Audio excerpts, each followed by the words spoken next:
열린교회 성도 여러분 안녕하세요. 4월 30일 매일 성경 묵상 함께 하겠습니다. 오늘 묵상할 말씀은 창세기 32장 22절에서 32절의 말씀입니다. 함께 읽겠습니다. 밤에 일어나 두 아내와 두 여종과 11 아들을 인도하여 야복 나루를 건널세 그들을 인도하여 시내를 건너가게 하며 그의 소유도 건너가게 하고 야곱은 홀로 남았더니 어떤 사람이 날이 새도록 야곱과 씨름하다가 자기가 야곱을 이기지 못함을 보고 그가 야곱의 허벅지 관절을 치매 야곱의 허벅지 관절이 그 사람과 씨름할 때에 어긋났더라. 그가 이르되 날이 새려하니 나로 가게 하라. 야곱이 이르되 당신이 내게 축복하지 아니하면 가게 하지 아니하겠나이다. 그 사람이 그에게 이르되 내 이름이 무엇이냐? 그가 이르되 야곱이니이다. 그가 이르되 내 이름을 다시는 야곱이라 부를 것이 아니요 이스라엘이라 부를 것이니 이는 내가 하나님과 및 사람들과 겨루어 이겼음이니라. 야곱이 청하여 이르되 당신의 이름을 알려주소서. 그 사람이 이르되 어찌하여 내 이름을 묻느냐 하고 거기서 야곱을 축복한지라.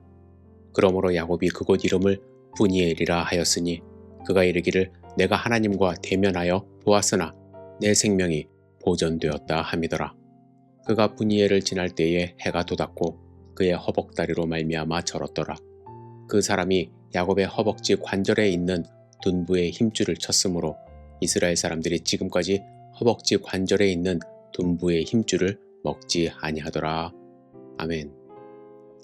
C.S. 루이스가 지은 스크로테이프의 편지라는 책이 있습니다. 이 책은 스크로테이프라는 삼촌 악마가 조카이자 신참 악마 웜우드에게 보내는 31통의 편지 내용입니다. 이 책에서는 예수님을 원수라고 하고 악마들이 맡은 인간들을 환자라고 표현합니다. 그래서 스크루테이프는 환자를 고쳐야 한다는 사명으로 우리를 그들의 원수인 예수님과 멀어지게 하기 위해서 끊임없는 방해 공작을 펴고 있음을 보여주는 책입니다. 이 책에 나오는 공작 내용 한 가지만 소개하고자 합니다. 우리의 목적은 인간들이 악행을 하도록 유혹하는 것이 아니라 인간들이 결과적으로 아무것도 한 것이 없이 죽게 만드는 것이다.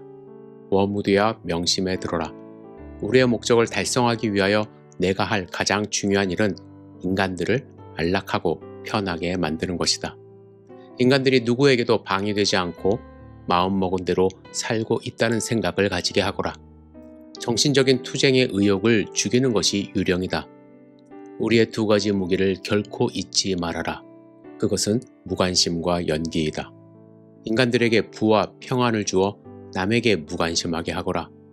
그리고 그들에게 편리와 만족을 주어 모든 고상한 계획을 연기하도록 만들어라. 여기서 말하는 고상한 계획은 무엇이겠습니까? 기도, 말씀, 그리고 주님과의 교제. 이것이죠. 이것을 연기하도록 하는 것이 계략입니다.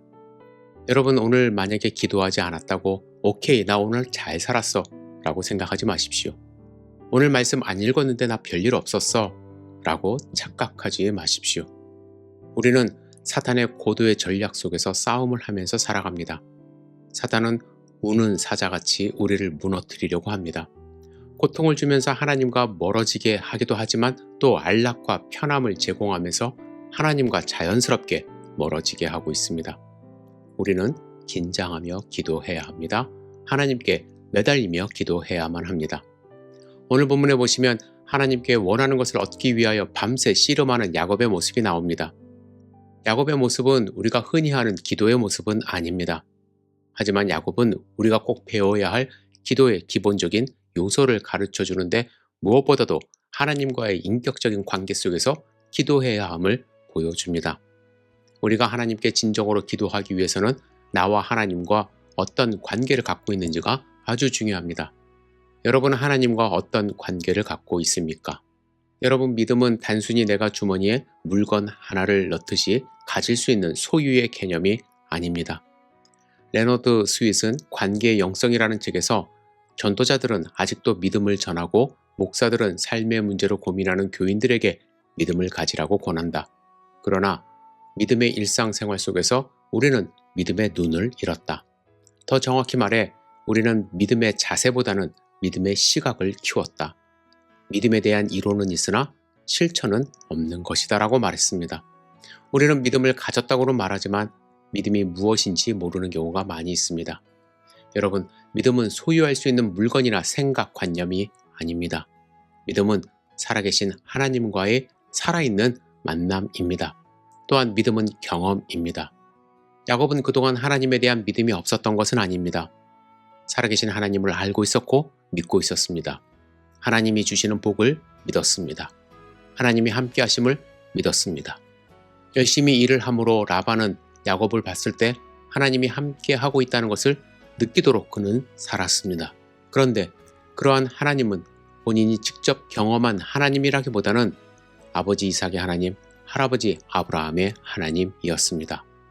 야곱에게 진정으로 필요했던 것은 아버지의 하나님, 할아버지의 하나님이 아니라 자신이 직접 경험하고 스스로 인격적인 관계를 맺는 하나님에 대한 믿음입니다.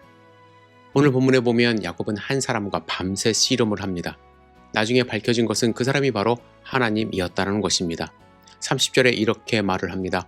내가 하나님과 대면하여 보았으나 내 생명이 보전되었다. 야곱은 밤새 하나님과의 만남이 일어나고 있었던 것입니다. 저 멀리 관념 속에 있는 신이 아니라 밤새워 씨름하면서 그의 존재를 확인하려 했던 야곱에게 그의 이름을 물어보시고 그의 이름을 고쳐주시고 그에게 아픔도 주시고 그에게 회복도 허락하시고 그의 숨결을 느끼는 인격적인 관계를 얻게 된 사실이 중요한 것입니다. 여러분은 하나님과 이러한 인격적인 관계를 갖고 있는지요? 인격적인 것과 비인격적인 것의 차이를 아십니까? 비인격적이라 함은 하나님을 마치 기계처럼 취급하는 것입니다. 자판기에서 내가 필요할 때 돈 넣고 음료수 빼먹듯이 필요할 때만 필요를 채우는 하나님은 비인격적인 하나님입니다. 그러나 하나님을 인격적으로 만나는 것은 상호작용이 있는 것입니다. 대화가 있고 감정 교류가 있고 관계가 형성되는 것이죠. 여러분은 하나님과 관계를 갖기 위해 어떠한 노력을 하시나요? 본문에 나오는 야곱의 나이는 아마 90세가 넘은 상태였을 것입니다. 야곱은 이 사람을 통하여 축복을 받기 위해 그 기회를 놓치지 않기 위해 그 사람은 가야 한다고 말은 하지만 끝까지 축복을 받고자 했고 그 사람의 이름까지도 물어봅니다. 내가 원하는 것을 얻기 위해 막무가내로 떼쓰는 것이 아닙니다. 하지만 답답한 마음으로 하나님과의 관계없이 사는 것보다 밤을 새워 그분이 어떤 분인지 알려고 하는 노력을 보이고 있습니다. 그리고 그분께 답답한 마음으로 밤새워 기도하는 모습이 있어야 함을 우리에게 말씀하고 있습니다. 여러분, 우리는 하나님에 대해서 대충 어렴풋이 아버지 이삭의 하나님, 할아버지 아브라함의 하나님으로 알고 그렇게 고백하는 사람이 되어서는 안 됩니다. 내가 그분을 만나지 못했다고 한다면 그분을 붙잡고 환도뼈가 부러지는 한이 있더라도 하나님을 만나고 그분을 나의 하나님으로 인격적으로 경험해야만 할 것입니다. 여러분, 그러한 하나님 만나는 소중한 하루 되시기를 주님의 이름으로 축복합니다. 기도하겠습니다. 전능하신 주님, 하나님을 만나기를 원합니다. 간절함으로 하나님께 나아갈 수 있도록 인도하여 주시옵소서. 대충 누구의 하나님, 부모님이 믿으니까 나도 믿는 그런 신앙생활 하지 않도록 인도하여 주시고 인격적인 만남을 통하여 하나님이 주시는 참된 축복을 누릴 수 있도록 주여 함께 동행하여 주시옵소서. 오늘 주님과 함께함으로 누리는 평안을 간구합니다. 예수님의 이름으로 기도드렸사옵나이다. 아멘.